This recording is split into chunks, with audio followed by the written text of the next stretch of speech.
Le roi Mohamed VI a remis mercredi au Gabon 2000 tonnes de fertilisants et concrétise en cela la promesse de l'OCP, l'Office chérifien du phosphate, de livrer à l'Afrique 4 millions de tonnes d'engrais phosphatés en 2023 à des tarifs préférentiels. Une quantité record, le double de ce que le leader du secteur a fourni au continent en 2021 et qui permettrait de couvrir 80% des besoins africains. Le Maroc, deuxième producteur mondial de phosphate après la Chine, se recentre donc sur l'Afrique, un geste fort, comme l'explique Zakaria Firano, enseignant-chercheur en économie à l'université Mohamed V.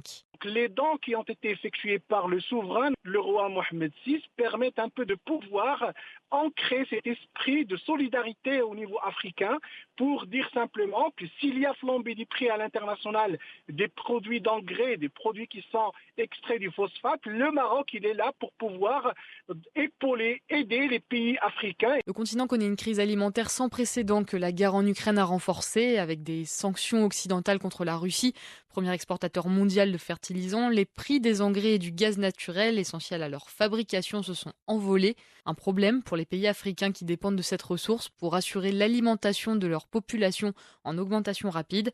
Face à ce constat, le Maroc, qui possède 70% des réserves mondiales de phosphate, se positionne. Le Maroc, puisque nous sommes le premier exportateur d'engrais et de phosphate, nous avons la plus grande réserve au niveau mondial, nous sommes les mieux placés pour pouvoir aider les pays africains et surtout les pays qui sont nos confrères, comme le Gabon, à pouvoir surmonter cette flambée et cette spirale inflationniste en matière de produits de première nécessité et surtout les produits fertilisants qui rentrent dans la production agricole. Depuis quelques années déjà, le royaume s'engage donc auprès de ses voisins avec une aide liée à la transformation du phosphate.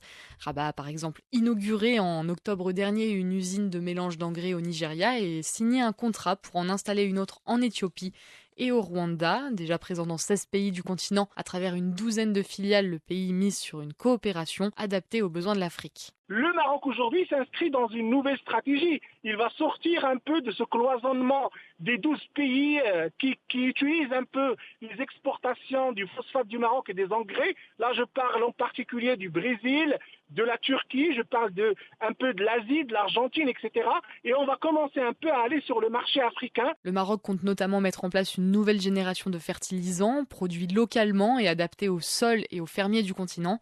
En 2022, l'OCP a vu son chiffre d'affaires augmenter de plus de 50%, mais un obstacle se dresse toutefois sur sa route, sa dépendance aux énergies fossiles extérieures pour transformer son phosphate en engrais. Le Maroc n'est toutefois pas à court de ressources et possède un large potentiel en termes d'énergie renouvelable, de quoi définitivement ancrer sa position de poids lourd sur le marché régional mais aussi international.